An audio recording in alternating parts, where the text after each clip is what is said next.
This is Gary Attenser with CNTV, and today we're in Connecticut. I'm joined with DestinySpeak Incorporated. Since 2010, they've been building healthy organizations through leadership development, strategic change management, and diversity and inclusion initiatives. I am joined with the founder, Yvette Owens, also known as the Changeologist. Thanks so much for joining us here today. Thank you so much. It's a pleasure to be here with you and to share with your audience. Excellent. I'm going to start off a little bit about yourself. You were formerly educated at New Hampshire University as well as Boston University. You have over 4 decades with Travelers Insurance Company while starting Club Destiny and DestinySpeak. You're now a world-renowned speaker and best-selling author. Share with me a little bit how this passion for helping others invest in change began for you. Absolutely. Working in corporate and even seeing things in the community, because I also serve in my community, there is a need for strong leadership in order for us to make the momentum that we want to see in our world. And especially after what we've experienced over the last few years, it's important for us to really have strong leadership at the helm that considers all things, process, people, technology, and the fact that we have to make some changes now makes sense to make sure that people understand how to do that in an agile fashion, understanding the principles that regard that. So my experience in working with development teams in an agile way, leading those teams, leading organizations to go from where they were to where they wanted to be. Many people see the vision, but how to get there is the question of the day. And that's where we come in and help answer that question. That is excellent. Your experience definitely has led you here today. I mean, it's been said that the only thing we can count on is death and taxes. Would you add to that list change? And is change just a part of life, so we might as well deal with it? Absolutely. And when we understand that it's the catalyst to greatness and not necessarily put up that resistance, we're going to find that life can be so much more enjoyable. And so, yes, I would say death, taxes, and change are what we should really accept as a part of life and lean into the change. And that can be a more positive outlook than the other two. I mean, since 2020, companies have experienced massive amounts of change. Can leaders be taught to lead in that ever-changing environment? Absolutely. And the reason that we need to get in there and we want to really help equip leaders is because the same change that their organizations are going through, they're going through. So we understand that leaders need that extra support, and we're here to provide that support for them so that they will know how to navigate through the ambiguous times that we're in and be able to not only gird themselves up and empower themselves and know how to be supportive for themselves, as well as those that they're leading through the change. Excellent. I mean, you empower teams to win. How important is a leader's ability to consistently communicate a vision? Is that critical to the success of an organization? It's everything to the resilience of the team. The team is going to need to know what's happening when, and things are constantly changing in the change.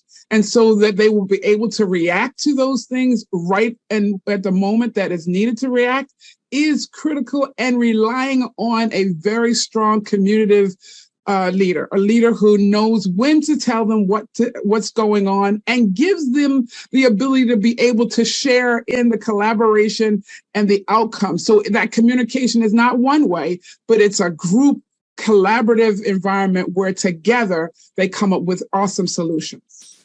Excellent. I mean, we now hear much about a company's culture. Why is diversity in that culture an important focus for you and your organization? Well, when you want to reach the broadest reach that you can, the broadest audience, when you want to get to the depth of the issues that you're solving, you want as diverse a thought process around those solutions as possible. When we have diverse thoughts, diverse people playing in that space, you're going to get all those experiences, all those core values, all those obligations that are going to play out in the resolution. And so getting to the broadest response the broadest solution and the deepest solution requires that we have very diverse mindsets around the idea. Excellent. I mean, you teach equitable and inclusive culture. Are these words common in leadership training today, or is this kind of new for many folks out there? It is there. Those words are used often. The key is, are they actually implemented? And are they actually carried out? And do they carry the weight that they need to carry so that people remain conscious of them? It doesn't make sense if we're just using the words, but not living the words, right? And so it is important that everyone understands that they have an equal voice at the table. They have an equal voice in the solutions that are coming forth and how we need to move forward, not absolving the leader of the decision making. And so I like to tell people, you don't have to be threatened by having a diverse team around you, because as a leader, you still have the final say. But now you have a better informed decision that you can make because you have a well-rounded team supporting you. So not just words, but words without action. That's when it's useless. We have to make sure we're actually implementing those words. I mean, you're a business ambassador. You're sharing a wealth of knowledge that will accelerate impact, a return on investment. When no one is left behind, does this affect the entire company? We have seen over and over again that you spoke about culture. So when everyone is included, everyone knows that I have an opportunity to grow as far as I want to grow, and their partner leadership is partnering with me in that, whether it be within the four walls of that organization or external to it, then I'm going to play full out. When I play full out, then we get a better return on that investment that we get because we get better products, we get better service, and all of that plays into not only our investment, but our equity that we have and the profitability. So that's what you really want. Everybody to be able to know that when you come to play full out, you'll be rewarded for that in multiple ways, not always in multiple ways, salary and recognition and all. And so it absolutely plays into the ROI, the ROE. I mean, you teach not only to accept change, but to invest in it. Welcome change, implementation. You provide a change strategy. Can you explain to us how that may be different than what a lot of organizations have in place before you come along?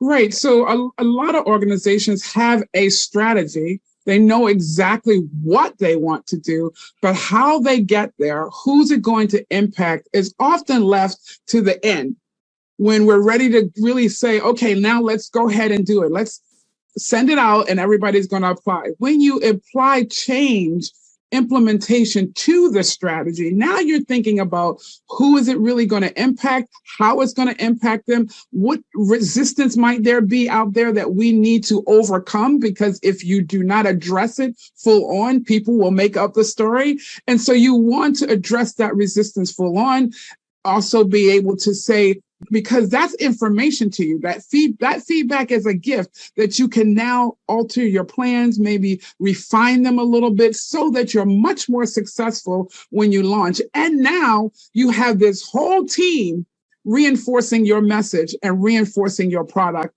as you launch it, not just forcing it out there, but they're supporting you the whole way. So a mission statement is easy. It's actually making sure that mission goes into play. That's where the work begins. I mean, let's face it. Transitioning from an individual contributor to a leader has a unique set of challenges. Very quick, the promotion honeymoon is over. What is comprehensive performance advantage that your training provides, and is assessment kind of critical at that stage? Absolutely. So when we talk about that, we want to bring along the leader with a very realistic idea of what they're stepping into. Yes, I'm moving from this individual contributor to a leadership role. What does that mean? Because often we have this idealistic thing that it's going to be just glamorous. Everybody's just going to do what I say. But when you really understand all the realms of the leadership role, where you need to give, how it needs to take, where you need to engage, how you need to deal with your superiors so that you can keep the line of communications flowing and your team is always at the state of the art on the edge of being able to meet the needs that they're doing and need to serve in a better way. And so having that leader understand that I'm now stepping in a different role. I have to carry myself differently. However, not being aggressive, not being haughty or anything of that sort, but still being a player with a different level of authority. Much different than just putting a title before your name. A lot of changes going on there. I mean, you teach leaders not only to understand, but actually appreciate the diversity of their entire team. Is creating a safe place also a more productive place?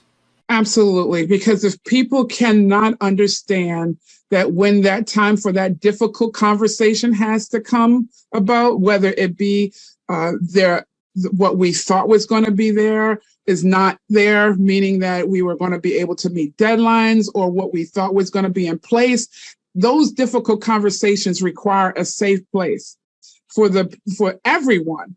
And so when we create those safe environments for people to share ideas as well as work through obstacles, now you're going to really get the very best out of everyone, including yourself as the leader. I mean, as a best-selling author, you have shared your knowledge with the masses. As a keynote speaker, you can engage an audience. How is your training delivered? Is this done in person, virtually, or maybe a combination of both? It's a combination of both. And in either environment, whether it be virtual, obviously we do more things to keep the group engaged.